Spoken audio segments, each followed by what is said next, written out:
दुपारच्या जेवणामध्ये ना मस्त डाळ घालून नित्यासाठी ओट्सची खिचडी बनवली होती. मग ती ना लगेच तिला भरवून घेतली. 2 दिवस झालं ना मॅडमचं हेच चाललंय, मम्मा हे घाल ना माझ्या केसात. मुलींच्या नखरे असतातच जास्त आणि जास्त वेळ ठेवत पण नाही, लगेच काढून घेते आणि परत येते, मम्मा हे घाल ना.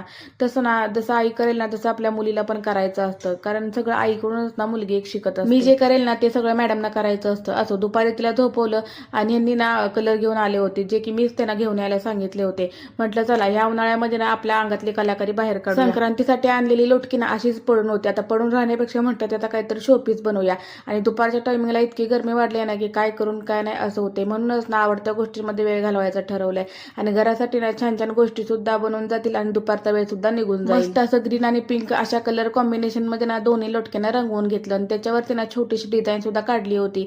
आणि माझ्याकडे ना इथे लेस सुद्धा होती. म्हटलं लेस लावले ना अजून सुंदर दिसेल. आणि काही स्टोन सुद्धा होते, मग ते सुद्धा लावून घेतले. आणि झाकण सुद्धा ना मी त्याच कलरने रंगवून घेतलं होतं. किती छान दिसत होतं ना. मी बनवलेलं शोपीस ना खरंच खूप छान दिसत होतं.